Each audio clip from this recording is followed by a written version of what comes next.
Should Breeze. Top number 8 is The Sad Origins of Nigeria's. Comes with the link to YouTube.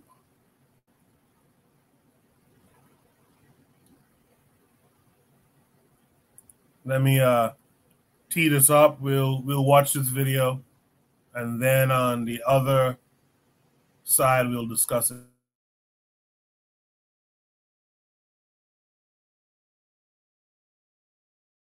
Nigeria was named by someone's side chick. Yeah, we're talking about Flora Shaw. She was described to be the mistress of Lord Lugard. While it is upsetting to know how the name Nigeria came about to be, it is even more upsetting to know how exactly the country Nigeria came about to be. Check out this video and I'll meet you guys at the end. But I just found out something crazy about the origins of Nigeria that shocked the hell out of me. Nigeria was never meant to be a country. It was something else entirely. In this video, I'm going to tell you exactly what I discovered. Oh, and I want to acknowledge Burna Boy for bringing my attention to this in his song, Another Story, on his album, African Giant. Thank you for inspiring this video. And all of you, let Burna Boy know he got to me, and now I'm sharing this information with you. The creation of Nigeria was never about democracy, never about Christianity. It was all about money, business, and profit. None of it for us. Pay attention. The area now known as Nigeria was called the Slave Coast up to 1870. This was the point at which the British had stopped slave trading and moved on to palm oil as their primary commodity out of Nigeria. One of the main suppliers of palm oil was the Benin Kingdom. And you have to watch my video of one of the greatest African kings most of you have never heard of, Oba of Oranwen. This is an important story for me personally because I am from that region, so they are my people. And his fight with the empire over palm oil is one of the greatest stories of African colonial history. Anyway, everyone wanted palm oil, and especially the British. A man called George Goldie set up the United African Company in 1879, which was then changed to the National African Company. He structured the palm oil business in the Niger Delta region, and by 1884, he had a monopoly that the British could exploit. So in 1886, Goldie violated the agreement he had made with the chiefs and moved his operations into River Niger and Benue. The company was also renamed at this point to Royal Niger Company. Goldie tricked the chiefs into signing unfair trade deals, giving Goldie exclusive rights to export palm oil instead of what the chiefs thought would be free trade.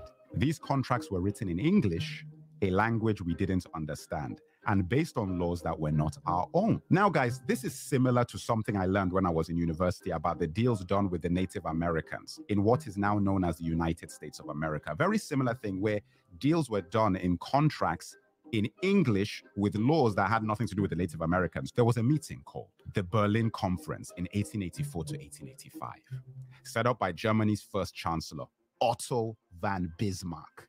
This was where the colonial powers discussed how to carve up Africa and structure trade across the pieces of our continent that they would take. We were not a part of this conversation. The best way to think of this is like the NBA drafts. Guys were out there making bids between lunch breaks and spa sessions. At this conference, the kingdom of Opobo was given to Britain. When King Jaja of Opobo tried to export his own palm oil, he was accused of obstructing commerce and then exiled. How crazy is that? And on his way home in 1891, he was poisoned with a cup of tea. Guys, I couldn't make this stuff up. The Jaja of Opobo story made other chiefs in the region very wary of their deals with the British Empire. King Koko of Nembe Brass was one of those chiefs. He tried to take down the Royal Niger Company and attacked the company headquarters in Akassa, Bayelsa on January 29, 1895. King Koko captured 60 white men and lost 40 of his own soldiers. He used the 60 hostages to demand he be allowed free trade, the agreement he believed he had signed with the British company in the first place. They refused, and he killed 40 of his hostages. The British Royal Navy retaliated by leveling the city of Brass completely on February 20th, 1895. King Koko went into exile, and the British not only took control of the palm oil he once had, but also fined the people of his kingdom £500 as well as confiscating their weapons. Tragically, King Koko committed suicide in exile in 1898 after being branded an outlaw by the British company that had taken his kingdom palm oil, and reputation. The Royal Niger Company sold its territory to the British government for £865,000 in the late 1800s. This territory was known as Nigeria.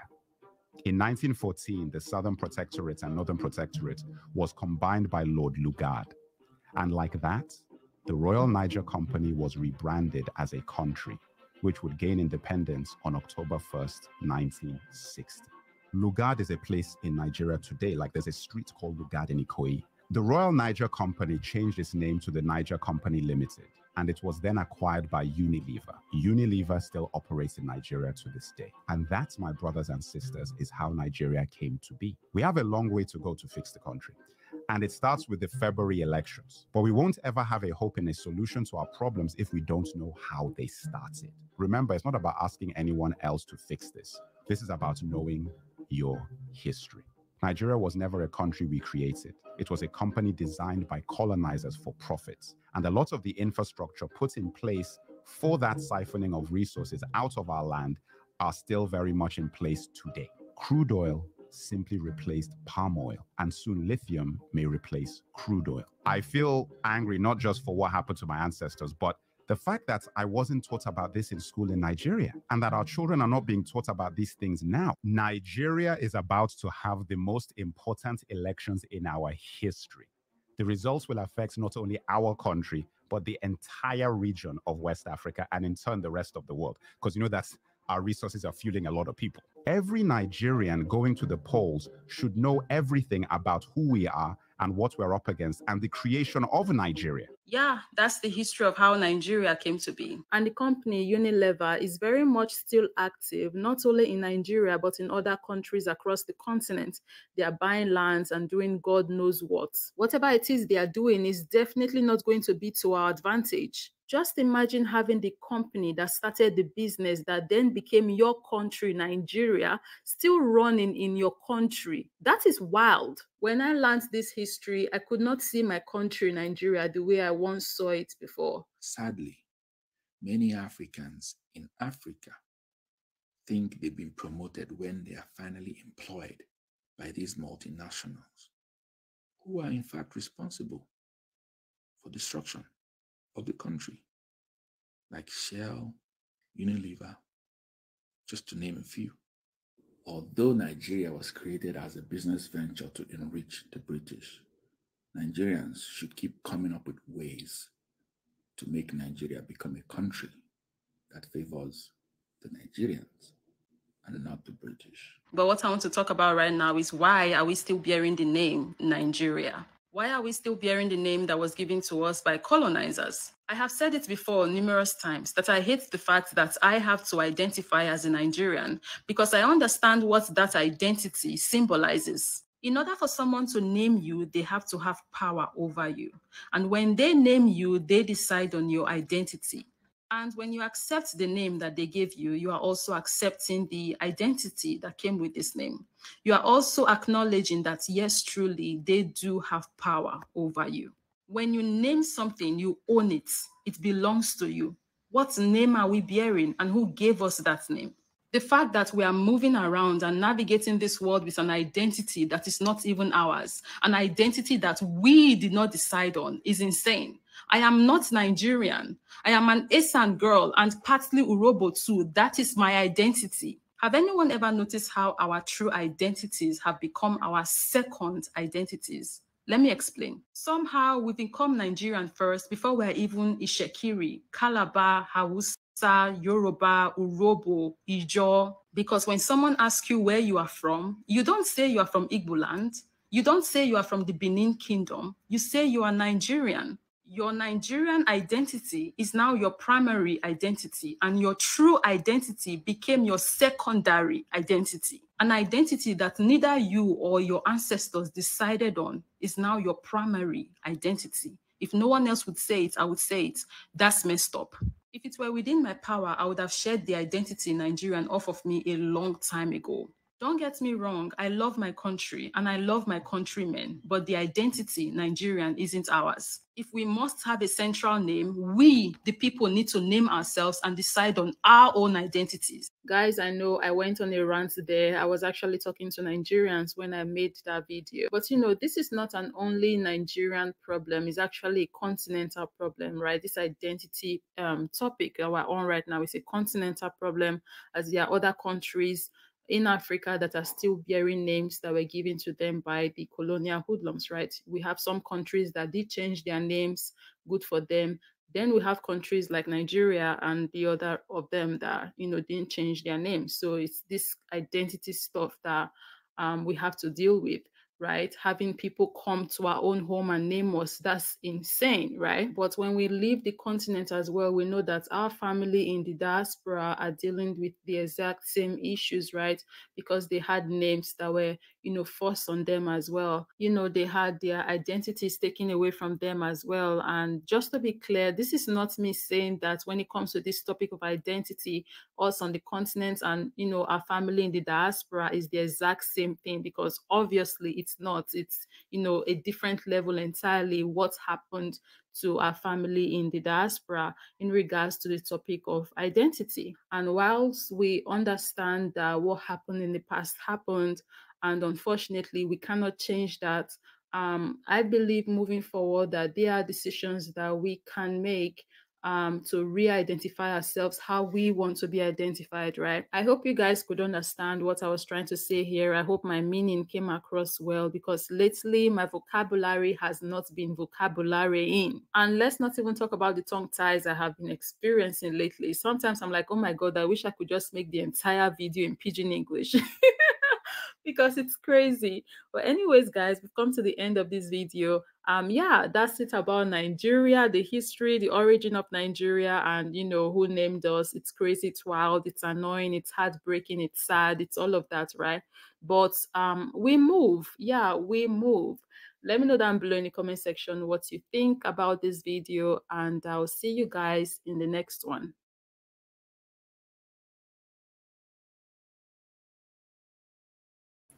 Yeah,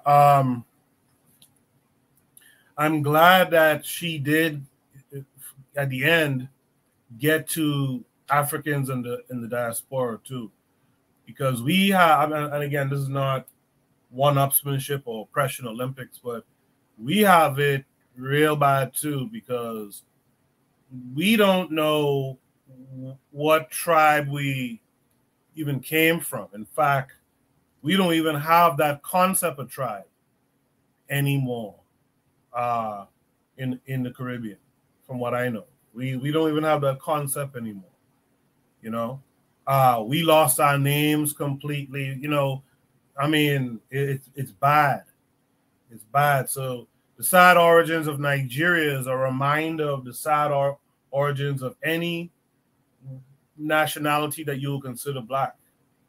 Like we really don't know. It's a shame. I mean, the whole concept of the Ma'afa, where real talk, you could be married to someone who comes from your same ancestor. You know, that's how shitty they. Anyway, that's how shitty they got us, man. But in the chat, provide triggers for evolution said Yasimov has addressed the genesis of Nigeria on his platform some months ago as well. Yes, he did. Real Black Gentleman's in the chat. He says Nigeria needs more than a name change, in my opinion, but it would be a plus one. And if you rename the country, why not rename the river as well? Afro Native World is here. He says this is a global African problem. We bear colonial cage names. That's a harsh piece of truth there, but truth none the same. I want to mix it up a little bit. Let's go. Buano, let's start with you. The sad origin of Nigeria. What say you? I didn't know that. Can you hear me, by the way? Yes, we got you. Yeah, I didn't know that Nigeria started off as a company. And it really goes back to when Gas them up used to always say that he is not a Nigerian. He is from Isoko. So this really rings home when he, when he would say that, because I really didn't get some clear. Well, he did clear it up, but this really brings it home why he would say that I am from Osoko, because he understood historical context. So I would say yes, man.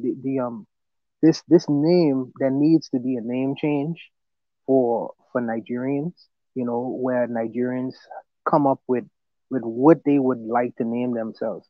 And also too, because for me it goes beyond name. It goes into how the government or how the country is actually run and structured. The multinational corporations. Fela Kuti been singing about these things for years, man.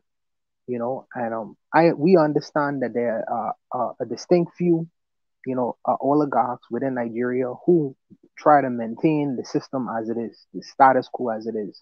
But I do believe that there needs to be a reconfiguring, a restructuring of all these peoples. In fact, I would even go so far as to say something controversial.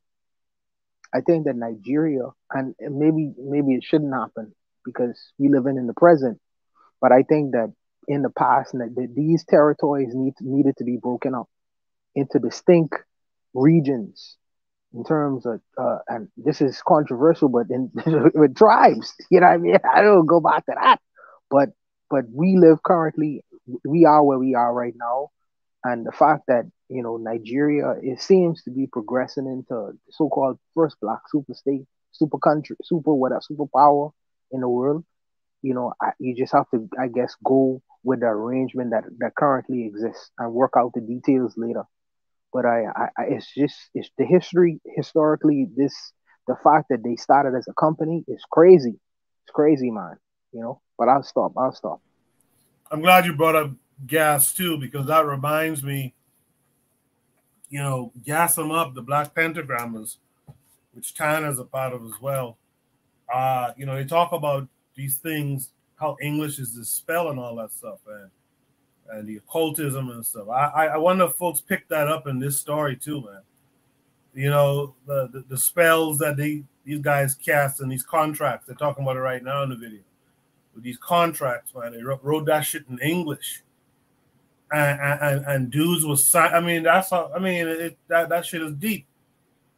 That shit is deep because why would I engage in any contractual agreement and I don't understand the language and terms in the contract? Like it has to be some type of spell on this shit. It's deep. It's deep. Not only agree to it, but sign off on it. But yeah. what I think was happening is that what was discussed was different from what was signed off on, because these people, and you have to remember now, the African mind, as in terms of the arrangement, is he has no reason not to believe what is being told to him. Okay, so they have a big tribal ceremony or whatever, and things that are gonna be discussed orally. And then at the end of that discussion, the white guy brings in this paper and say, well, just mark your X here. The African man doesn't understand. The African man says, well, we had a discussion, so we could agree on the discussion. So, okay, this is how you all do things. Okay, we'll sign off on this. Not knowing or understanding the terms of the agreement is completely different from what the oral discussion would have been. So you get Ku Klux Klan on the paper, but the discussion was completely different. I would assume that that's probably what took place, but I'll stop to let the others go. I agree. I assume that's what happened, but something's supposed to say.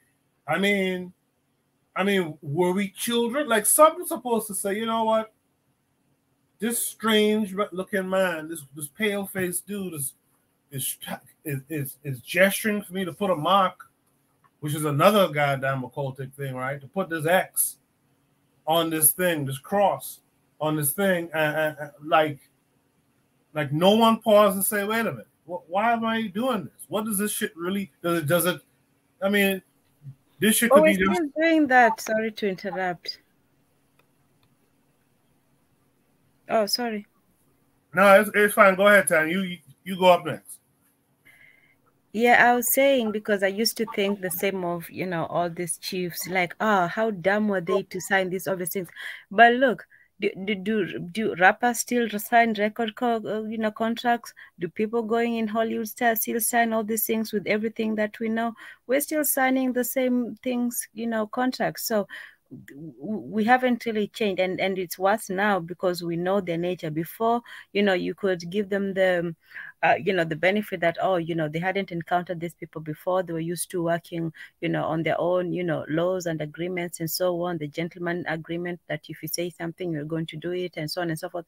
But that was before we knew their nature. Now we do, and we're still doing the same thing. We still have signing, the dotted line. We're still handing over, our children to them. We're still, taking in. So no, I can't blame. In fact, for them, I think that they have an excuse. We really don't. We know them now, but we're still doing the same thing. So yeah, I wouldn't say that they were just simple-minded and all that. We are the idiots now because we're still perpetuating the same thing, and yet we know now who they are. Before, they didn't. So I think that we're still doing the same thing. And the other aspect of it is that she said a very powerful thing, that whoever names you has power over you, and names have power. If you strip away somebody's name, you're almost taking away their memory, their historical memory anyway, and their identity, their historical identity anyway. So you just left with this superficial thing. And that is why it was important. And it's a shame that Nigeria, South Africa, the two biggest countries in the world, didn't change their name. South Africa should have changed his name, not just because it's too bland, and it means nothing. It's just, it's the south of Africa. It means nothing. It's like having a country called Western Europe or whatever. So South Africa and Nigeria, they didn't go back and try to redefine themselves. They just accepted it. Now, obviously, we all agree to accept the borders. The wisdom of that is debatable, but at least redefine the borders in your own history and image and so on. For example, the reason why Kenyans, we are tribalistic first and then nationalistic, whereas the Nigerians, maybe they are a little bit different. But the reason why in East Africa, especially I'll speak of Kenya, is that we fought for our country to define it for as Kenya. Firstly, Kenya is a Kikuyu word. It's actually Kirinyaga, but they shortened it to Kenya. But it's derived from Mount Kirinyaga, which is Mount Kenya, and so it feels African. We have an African language, which is Kiswahili. We speak to each other in Kiswahili, and we still remember our tribal languages. So when we fight for Kenya, it's not just our fighting for the lines that they drew. We actually fought for the unity of the people. So for us, the nation is the extension of the tribe. In fact, the nation is what helps us to overcome, those tribal limitations, because we have learned to embrace each other as Kenyans. And then even though not secretly, but privately, we all know what tribe we come from, but we have learned to accept each other under the national banner. So because it was deliberate, it was I'm not saying that we're best. We still have English names with our tribal names as well, but we made a concerted effort to Kenyanize our education system as much as we could, not to change everything, but to make it Kenyan. So even in Kenya, you'll still find people who don't have English names, who are just called like Gitobu Manyara or Raila Odinga and so on. So there are Uhuru Kenyatta. Actually, William Ruto, funnily enough, our current president, is the only one who, no, apart from Moi, he's one of the few who actually has like an English name. Before him was Uhuru Kenyatta, Moi Kibaki before him. Okay, we talked about Daniel Arap Moi. And then before that was Jomo Kenyatta. So even our presidents, and the same thing with was it Hastings Kamuzu Banda? Yeah, he dropped his English name, as well as Congo and these other places. So you have to make a concerted effort to actually redefine your image in your own in your own way. And unfortunately, Nigeria didn't do that. As you know, I think the biggest thing was the language, that they didn't, come up with an African language, so they still have to communicate in European tongues, and that was quite a hindrance. Yes, we say why Nigerians are not able. No, they are, but they are all also very nationalistic, and they put their nation sometimes, above the tribe when they go out. Why doesn't Kenya break Kiswahili more like Tanzania tells before? Well, the aspect of Kenya and Kiswahili is a very complicated one, but Kenya does embrace, the diversity of people, and I think that's the one thing that is different in the East and the West, is that we just say that people are going to be different, and we're more, relaxed about it. So even with Kiswahili, yes, we acknowledge it's an African language, but we mix it up and we put all kinds of our own spin on it. So we have also Kenyanized the Kiswahili language. Yeah, in a way, and it's something that Kenyans, they take brotherhood and unity in. Like if you meet a fellow Kenyan and you speak Swahili, but it's that particular Kenyan Kiswahili that even though other people can speak Swahili, they don't necessarily speak that Kenyan Kiswahili. So it's another way of Kenyans just feeling more Kenyan and becoming feeling that special bond of Kenyanness. Now, it doesn't exclude us from Tanzanians, because we can still speak Kiswahili with the Tanzanians. And for them, they also use Kiswahili in their own different way to unify themselves. For them, I would think that they transcend tribalism, where the Kenyans recognized the tribes and are very tribalistic, but they still also say that, we're still tribalistic, but we can still be nationalistic. Whereas with the Tanzanians, for them, they put, the national unity first, and then the tribal second. So that would be the difference. Yeah, I'm not saying that Nigerians are not tribalistic, but I'm saying that they are very, very nationalistic. That whole Niger, whatever stuff. They're more into it than we on the East Africa. But yeah, that's, sorry, I jumped in.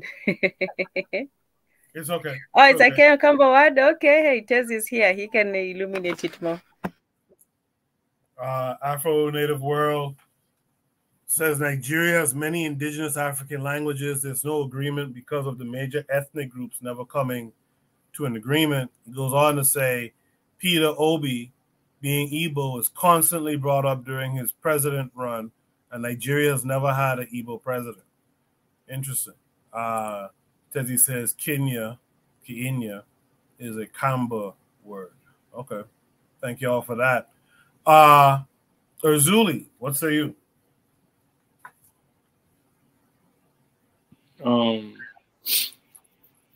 I don't know, but we all know that Nigeria is supposed to be the female version of Niger. So the word Niger, nigga, is African though. Nigeria, I guess whoever named that section turned it into Nigeria, but Niger, the French part, that's an African name, Niger or whatever. Because I heard he said the Niger River is really what it is. But at the end of the day, this is the history. This is the history of Black bodies all over the world. You saw your brothers, and then they came back for you. Whether it wasn't a group of y'all, it wasn't all of y'all. All is that the rooster coming home to roost, whatever it was. And most of the African countries are going through this. Like Tan said, we're not renaming ourselves. And some of the Caribbean people are not renaming themselves all over the world. So they give us our religion, they give us our nationality, they give us our education, they give us our science, they give us our religion.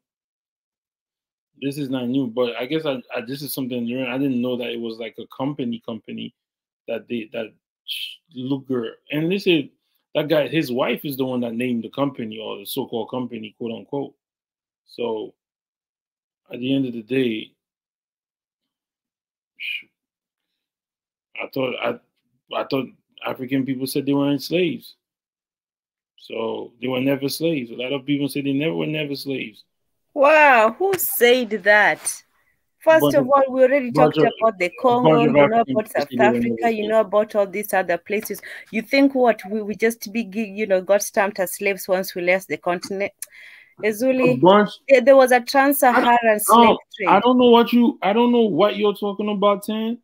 A bunch of Africans will tell you they were never slaves to this day. I'm not saying that everybody was, but there was, of course, that happening on some parts of the continent. What I'm saying, all these countries that are named right now were once colonized, and some of them are still colonized, covertly. So all I'm saying is, this brother finding out Nigeria, or we don't want to be called Nigerians or that and the truth, but Niger or nigger or whatever is the name of the other country that's next. That wasn't given to them by the Europeans, based on what I read. But Nigeria, it was given to them because I think they put the Ria behind it to make it feminine or something like that. I read somewhere. So at the end of the day, we don't have most of us black people, I guess, especially on this side, we don't even have our own names. We don't know our own language. So it's one thing to point to. I can't point to everything that this brother said. Nigerians are going through. We went through and are still going through. We don't name ourselves. We don't know our original names. We don't know our original nothing. We're just in limbo, to be honest. But hey, it is what it is. Yeah, I think I think it's interesting how we just keep these names and stuff like that. That's one thing I respect. That's one of the biggest things I actually respected with the NOI. The NOI, you know, they talk all that Asiatic shit, which I don't care for, but that thing where they give up their slave master's name and all, that's an important and very powerful move, man. You know, like right now, my government name, my surname is a very European name, and it's crazy. You know, and we think nothing of it, not realizing that has an effect. That this man knows by your surname, right? This man knows by your surname your history. For example, if you are Roll down in the Bahamas, your people came from a Roll plantation. Like, these people still know who's who. And how far that shit is going. They know it. But anyway, I digress. Let me hear from Hey, Coco. Yeah. Oh, sorry, guys. If you a Knowles too, because people don't know where that damn Knowles come from. Wait, say that one more time. If you a Knowles, I don't think that Knowles is really an American name. Knowles is an old backyard Bahamian name. Right. But everybody bonks on it. Beyonce. Anyways, that's a whole other thing. Leave it alone. I'll leave it alone. Well, Beyonce's daddy is a Bahamian, right? They say he have some kind of connection. His grandmother or something like that, or mom from the Bahamas. Right, some shit like that.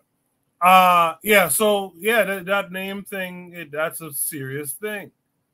You know, when I see, you know, like the NBA, the All-Star game is tomorrow. When I see these guys like Sean Kemp and all them kind of, I Chad Johnson and all this shit, I know, I have an idea where your people come from. I have a little idea where your people come from. Trust me. And these folks know it better than me. You know? Carl, what say you? Well, I'm gonna say I was a little relieved because I thought she was gonna start talking about she was a Hebrew Israelite. So I guess I breathed a sigh of relief. But I did mention the Conference of Berlin earlier in the chat, how Africa was divided, you know, for the purpose of European exploitation. I didn't know Nigeria was an actual company, so you know, I appreciate that bit of history. But you know, just the whole idea of Africa, the continent of Africa being divided and exploited for European benefit, like, you know, keeping the names, keeping the culture. I mean, what's the country where they have the judges wearing those ridiculous wigs in Africa? So you got, you know, you still hold on to those vestiges of colonialism. So You know, it's there has to be a change in our outlook and our mindset and how we view the world and how we view the world through a colonialist lens. So I always thought that, you know, and I think the other African leaders like Kwame Nkrumah, you know, they wanted to focus on the unification of Africa along certain guidelines. You know, not thinking of yourself just belonging to some particular tribal group, or ethnic group, but to think of yourself as an African people, because the entire continent has been attacked. You know, it didn't stop at Nigeria or you know, Ghana or Ethiopia. So, you know, even her desire to go back to her, you know, address her tribal uh, identity, and nothing against that. But I think we, you know, understand we're in a condition of oppression. We got to leave the tribalism behind too, because, you know, that was used initially to divide us. So we got to leave that behind as well. But if we're going to organize and unite for our liberation, so interesting history. I'm glad, like I said, she didn't go down a rabbit hole I thought she was going to go down. But I think that, you know, now that you know this history, what do you do with it? Are you willing to say, hey, we're not going to be identified as Nigerians anymore? Nigeria is something you made up. We're going to organize and unite with our brothers and sisters, create an economic bloc, a military bloc to oppose, you know, Western colonialism and their domination of our resources. How are we going to deal with Shell and Exxon polluting the Niger Delta? So, I mean, you call yourself Nigeria, but yet you have these multinational corporations who are polluting and destroying your water and leaving Nigerians poor while they steal their resources. So I think that when you have a change in the name, let's have a change in the outlook of your people and your goals and your future. So that's my thoughts on that. I appreciate that, Carl. And by the way, this sister, what's her name again? Ivy Anita or Anita Ivy. She's pretty solid. Her videos are usually pretty solid. I actually had emailed her inviting her to join us, but I never heard back. But yeah, she's getting solid. Big numbers too, big numbers. You know, yeah. And for her content, you know, it's surprising that she's getting such big numbers. But you know, so does Widow Maya as well. But it's interesting that she gets such big numbers. You know, and her content is so pro Pan African. It's very interesting. Yeah, her content kind of doesn't match, right? Her content sounds like she would be from the West somewhere, but it's refreshing to see a continental African speaking on the topics that you would, you know, oftentimes find more Western Africans in the diaspora talking about. So that's one interesting thing I noticed about it. Let's welcome in Real Black Gentleman this week. How are you this week? I'm doing good. I'm doing good. Good. What are your thoughts on the sad origin of Nigeria? Well, the thing is, I kind of learned about that. Like, so I mean, it wasn't like new that like Nigeria was like a business. You know what I'm saying? Like, it's the whole idea of like having like a company with land and it's just like fenced in. The whole idea, it's like the word hinterland. Like when people talk, if you ever heard the phrase like off into the hinterlands, that comes directly out of the colonialism lexicon into Africa. Like I've said this before. If you look at Africa, you see these countries. You see like a Togo and a Benin. It's like these skinny little tracts of land that just kind of go upwards. Now, if you're like on the coast and you're just like thinking about, well, there's some resources way down there. You're just thinking about how you're just going to divide it up as if it were just like a property, like a development. And you have sublots and you reduce the lots down. I mean, the whole so many of the countries. I mean, someone had made an argument to me on another channel that when the Europeans divided the countries up, they kind of like put the borders around like a lot of the existing tribes. And the problem is to some extent that's true, but the problem is to a lot of the degree it's not true. It's like, for example, the Maasai, they go from Kenya to Tanzania all the time. I mean, there's a lot of tribes that are transnational. It's just the nature. Those white folks could never divide up Africa in any kind of reasonable way. I mean, that's why the countries look the way that they do. I mean, any kind of like reasonable, like if you look at Europe, for example, you know what I'm saying? The countries are more or less the same size. And when you look at it, I mean, there's a couple of micro states, but it's like you have a Germany, you have a Spain, you know what I'm saying?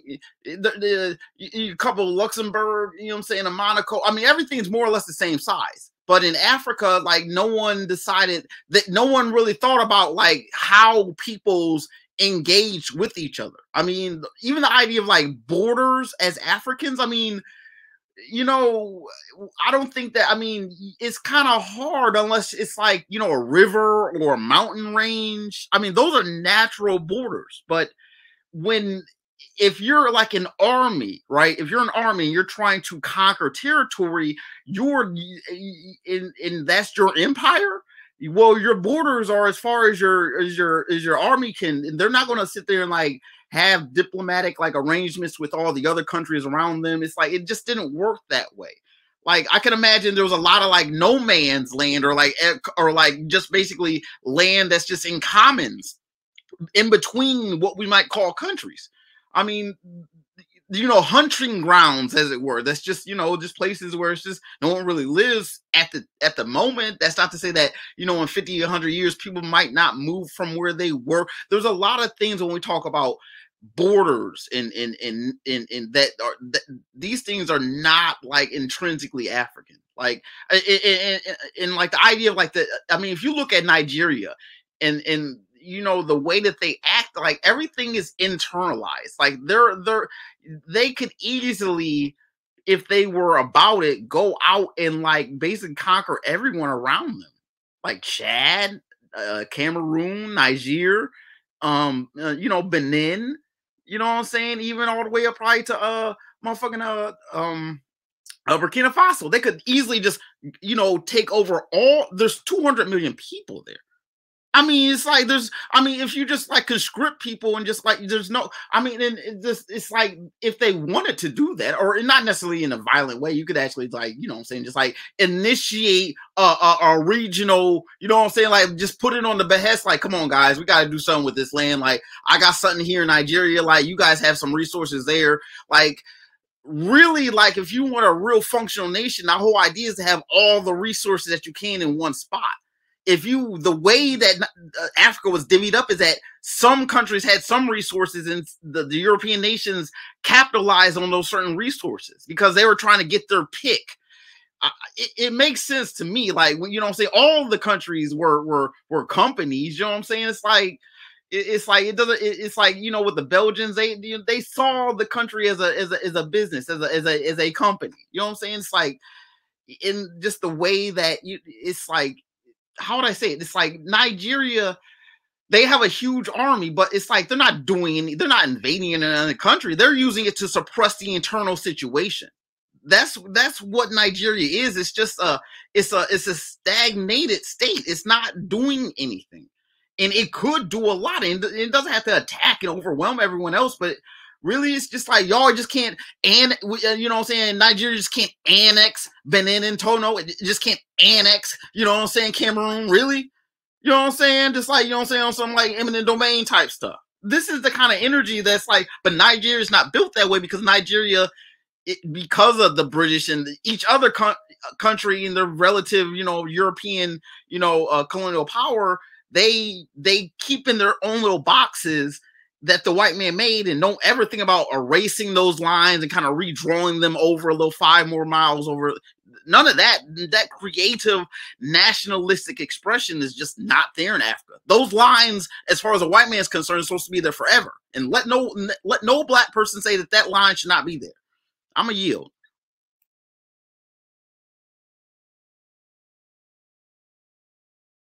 I just want to share this with you guys. Well, 2 things, because this just came up. And shout out to the pro-black perspective. That's Oni out there in the chat. Bibi Toomey is doing this thing that I talked about on my show for, you know, years ago. I'm glad to see that they're doing it. You know, symposiums, call for papers, research in these different sub themes. That's what we're supposed to be doing. We're supposed to be doing research, like I talked about peer review earlier. We'll be doing research, creating, publishing papers, creating journals, and volumes of journals, etc. This is what you're supposed to be doing. They're doing stuff with economic power, military power, institutional power, educational power, agricultural power, technology, technology and industry, family, community, nation power, spiritual power. So that should be pretty good. That should be pretty good. What I really want to show y'all is you can go to bbtoomey.com. The brother Afro Native World sent this to me earlier this week. He's involved in it. They're having the first historical BB Toomey conference on Black Power, continuing the work of the ancestors. These are the dates. So the timeline is January 21st, so that passed already. February 11th, April 30th is the early bird registration. Closes on April 30th. May 1st, regular registration and paper submissions, and then the conference dates itself is in July. So if you guys are interested in supporting that, maybe you are out here writing, or if you just want to share the information, you could download the flyer here, download the flyer, send it to your people. Thought that's something I should definitely mention. Is there any last words on this topic, the sad origin of Nigeria? If there's no last words, let's go to Shoot the Breeze topic number 9 tonight. Shoot the Breeze